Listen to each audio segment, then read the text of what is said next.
ખરેખર તમે આ સભાના લાયક જ નથી. હકીકત છે.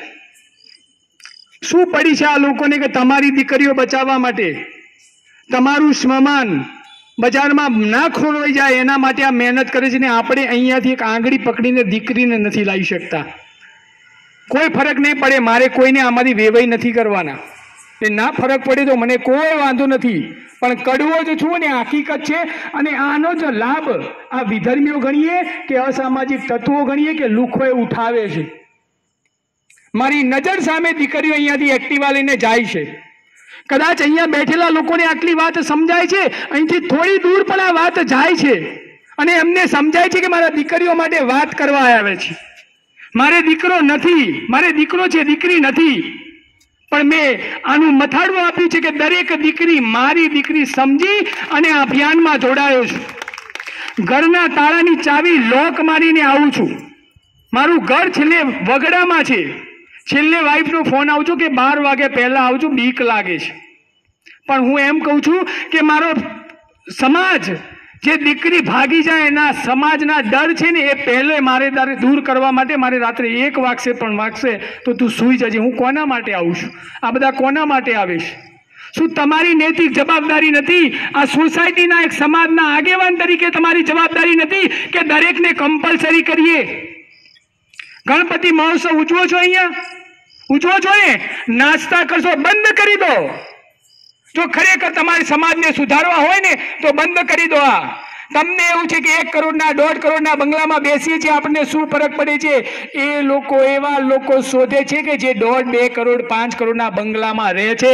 બાકી બતાવો કે દેલા વસાહતમાં રહેતા અને ઝૂંપડપટ્ટીમાં કામ કરતી દીકરીના કોઈ ભાગી ગયા હોય કે પ્રેમ લગ્ન થયા હોય તો એમના ટાર્ગેટ પણ તમારી જેવી સોસાયટીઓ જ છે. અને એટલા માટે સભા કરીએ છીએ. અને દુઃખ થાય છે કે સાલું આટલો પરિવાર છોડી, ધંધો છોડી અને આ લોકો મહેનત કરે છે ને આ એક ટ્રસ્ટી નથી લેતા અહીંયા લાવવાની. તમને ના કહી દઉં, કદાચ સમય વધે ને તો એકવાર જજો. મહેસાણામાં 34-35 આ ગેસ્ટ હાઉસ ચાલે છે. એના અહીંયા ગેસ્ટ હાઉસનું બોર્ડ હોય ને ત્યાં 1 કિલોમીટર દૂર ઊભા રહેજો. તમારી દીકરીઓના એક્ટિવાની ડેકીમાં 1 ઝૂંકડી કપડાં એક્સ્ટ્રા હોય છે. ના હોય તો કહી દઉં તમને, હું સાક્ષી છું. ઘરેથી કયા કપડાં પહેરીને જાય છે, બજારમાં કયા બેનપણીના ઘરે કપડાં બદલે છે, આખો દિવસ ફરે છે, ફરીથી બેનપણીના ઘરે જાય છે અને તમે આપેલા કપડાં પહેરીને ઘરે આવે છે. આ હકીકત છે આ સમાજની. આ યાદ રાખજો. તમારા સોનાના ઘરેણાઓ એ તમારી તિજોરીમાં પડ્યા છે, તમારા લોકરમાં પડ્યા છે.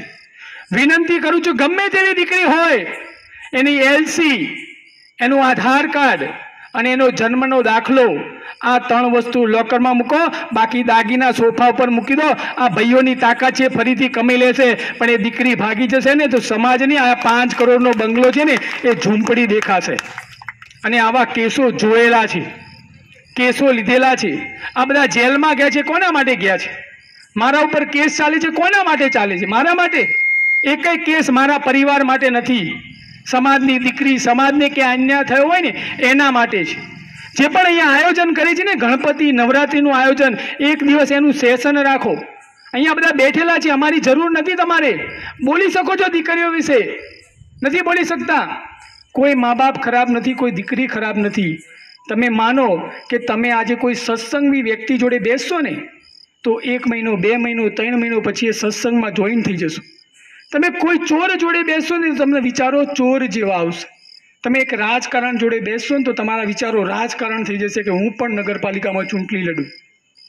અને તમારી દીકરી કોની જોડે બેસે છે? આમાંથી કેટલા મા બાપ એમ માને છે કે મારી દીકરીના મોબાઈલનો પાસવર્ડ મને ખબર છે? હાથ અધર કરો. જઈને ઘરે જઈને મોબાઈલ પહેલાં તોડી નાખો, કાં તો પાસવર્ડ લો. અને આવી તાકાત ના હોય ને તો દીકરી જન્મવા માટે તમે લાયક નથી. અમારા શબ્દો કડક છે પણ કડવા છે તો સાચા છે. તમારી દીકરીનો પાસવર્ડ મોબાઈલનો કેમ ખબર ના હોય?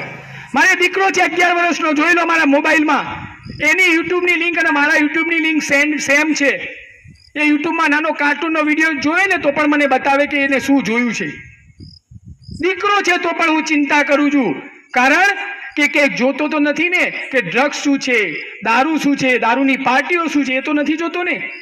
યુટ્યુબમાં સેમ છે મારી ને વાઈફમાં. તમારી દીકરીના પાસવર્ડ તમને ખબર નથી. ના પાડી દો, મોબાઈલ નહીં મળે. અહીંયા જેટલા બેઠા છે એમના 5 મોબાઈલ છે ને એના કરતાં દીકરીનો મોબાઈલ મોંઘો હશે. આટલી તો ચિંતા તમે દીકરીની કરો છો. ના કરો, ભલે દીકરીને જે માનવું હોય માને. તમે નાના હતા ને ત્યારે દવા પીતા હતા. શું કરતા હતા? ના પીવો એટલે નાક બંધ કરીને દવા પીવડાવતા હતા. એની માને ખબર હતી કે આ જો દવા નહીં પીવડાવું તો આ બીમાર પડશે, મરી જશે, એટલે એને દવા પીવડાવવી પડે. તો આપણી દીકરીને સમજ નથી. એ વખતે નાની હતી ત્યારે પીવડાવતા હતા ને. પણ અત્યારે ભલે ગમે તેવી મોટી થઈ ગઈ હોય, 80 વર્ષના ડોસી થઈ જાય ને તો પણ એના મા માટે દીકરી જ હોય. અને આપણી દીકરી અત્યારે વાયરામાં જે ખબર નથી પડતી મારી જવાબદારી શું, તો પણ તમને તો ખબર છે ને મારી જવાબદારી શું. એને દવા તમારે પીવડાવવી પડશે, સમાજને જે કહેવું હોય કે. બાકી આ જ રીતે અમે સભાઓ કરીશું અને આ જ રીતે લોકો સાથ અને સહકાર આપશે ને તો એકવાર આ લોકોનું પણ મોરલ તૂટી જશે. સાચી વાત કે ખોટી વાત? અને આ બધા ગાંડા છે. આમાંથી કેટલા લોકો માને કે મને ભગવાને બધું આપ્યું છે, બધું, જમીન, દીકરી, છોકરો સારો, સંસ્કારી વહુ, એના છોકરા, કેટલા બધાને ક્યાંક ને ક્યાંક નથી આપ્યું ને. હા, પણ હું એક વાત કહું, જે મને નહીં આપી એવું કોઈને ના આપ્યું એવું કહેજો. બુદ્ધિ કોને ઓછી આપી છે આટલામાંથી? બધાને આપી છે. કોઈ ગાંડું છે હમણાં?